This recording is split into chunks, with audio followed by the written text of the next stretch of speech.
Welcome to part one of my Criterion Collection. And one thing I think I forgot to mention in the prologue video was that twice a year, Barnes & Noble has a 50% off Criterion sale. And so that's, those prices don't seem so high when they're half off. And also I've got a Barnes & Noble membership, so I get an extra 10% off. And sometimes I can combine a coupon, so that's an extra at least 10% off. So twice a year I go broke saving money. There are also quite a few that I've bought during other times. Sometimes because I didn't know that they did a biannual sale, and sometimes because I wanted it now. So hey Criterion, how about a sponsorship? No?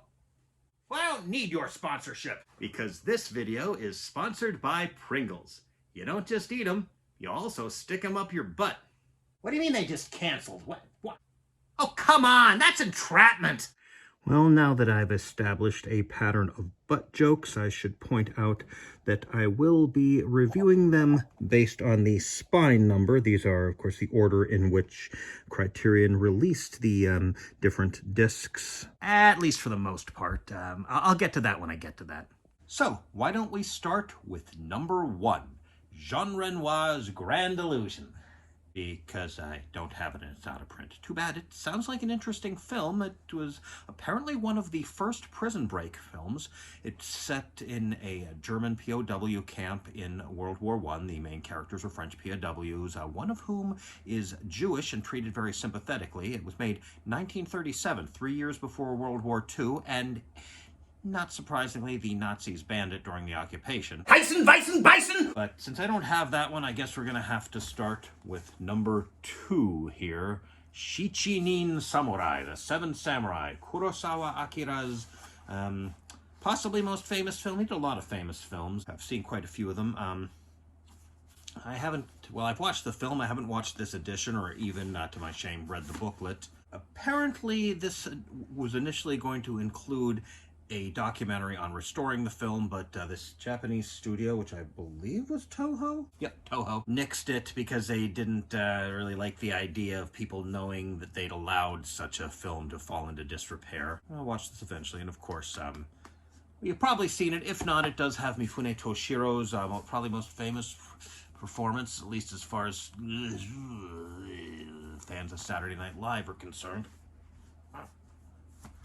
Gee, how odd this Western garment doesn't lend itself to that.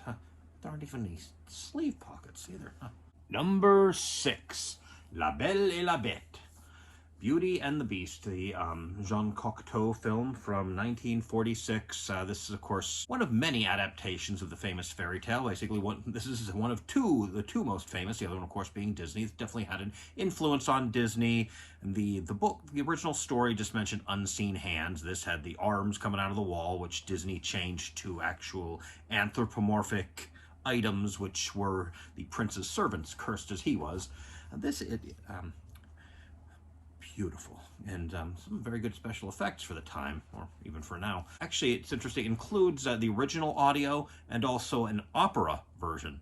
And my French isn't good enough. I would have to do a side-by-side comparison to hear if any of the words had changed between the dialogue and opera versions. One interesting thing is there are actually separate subtitle tracks for the dialogue and opera versions, and there are a few minor differences, like the horse is named Magnifique, and in the dialogue subtitles it says magnificent, which is what it means, and in the opera subtitles it says magnifique.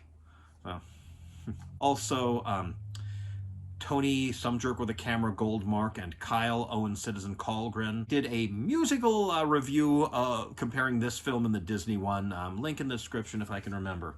Next, we have number 11, Ingmar Bergman's The Seventh Seal. And, well, I do have it, but remember when I said that I would do these in chronological order, mostly? Well, here's why. Yeah, it's part of this, the Ingmar Bergman's Sin Ima. Ingmar Bergman, the great Swedish director. Incidentally, Ingmar was actually his middle name. His first name was Ernst.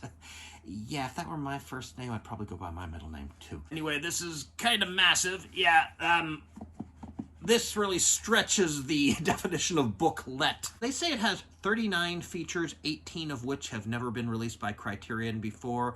I counted 41, 21 of which have never been released by Criterion before. I don't know.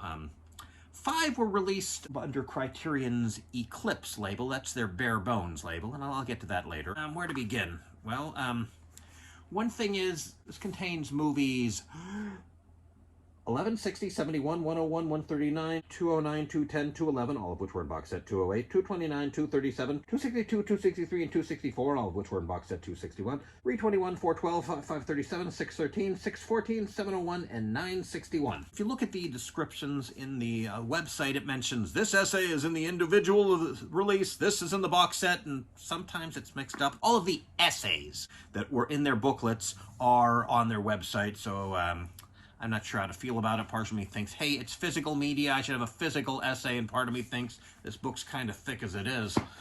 Say nothing of the rest of the box. Also, certain things that were in some of the booklets, like reviews from the time. Like there's one by Jean-Luc Godard about wild strawberries, and there's one by Pauline Kael on Smiles of a Summer Night. Those aren't in here, and those aren't on the website.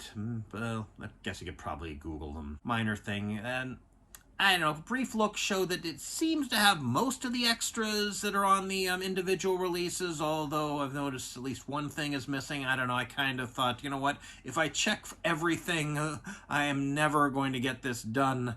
So, let's... holy smack. Oh yeah, one thing I wanted to mention about this book here. Of course, it's got a lot of essays. And it's got chronological listing of the films. Oh yeah, the films are not actually in chronological order, at least not completely. It's done as if it were an Ingmar Bergman film festival, which might be a good thing. You know, sometimes if you want to introduce someone to Doctor Who, you might want to start with Rose. Nice thing is, it lists which supplements are on which discs.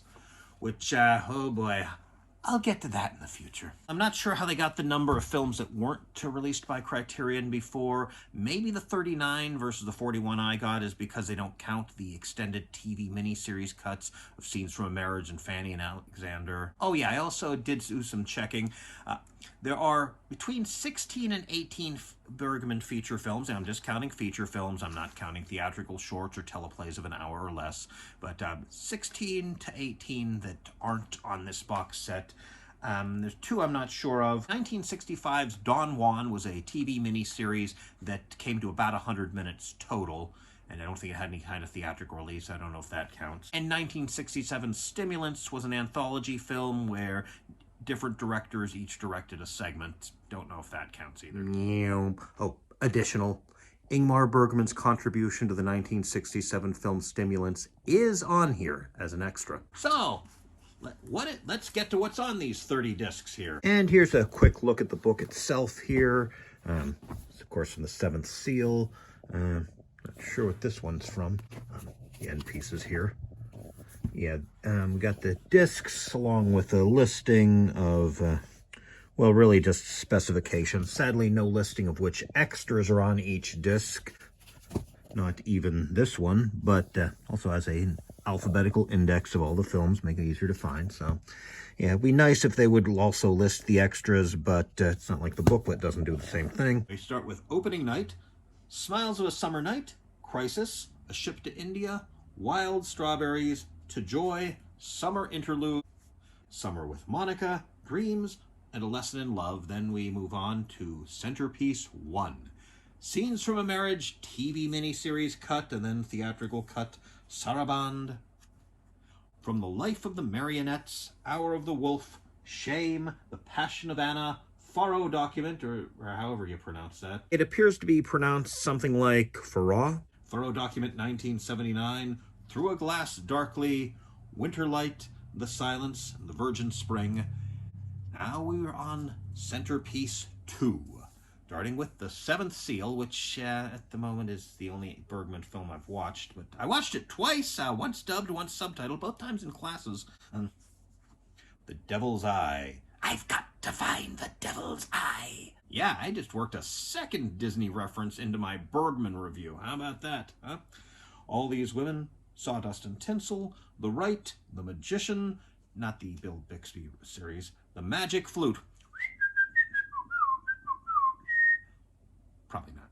after the rehearsal, you've got the touch!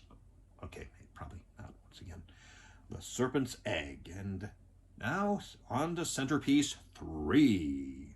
Persona, Thirst, Port of Call, Cries and Whispers, Waiting Women, Brink of Life, Autumn Sonata, and finally, closing night, we have Fanny and Alexander, the TV version, Fanny and Alexander, the theatrical version, and The Making of Fanny and Alexander, which I would say that counts as a feature. It's feature length. It's directed by Bergman. It's a Bergman movie, and then a whole bunch of supplements. A lot of these have intros and interviews and commentaries. So, yeah, this will. I'm probably not going to watch them film festival style. Not initially. Might watch The Magic Flute first. I'm rather interested in that one. I think this is a good place to pause.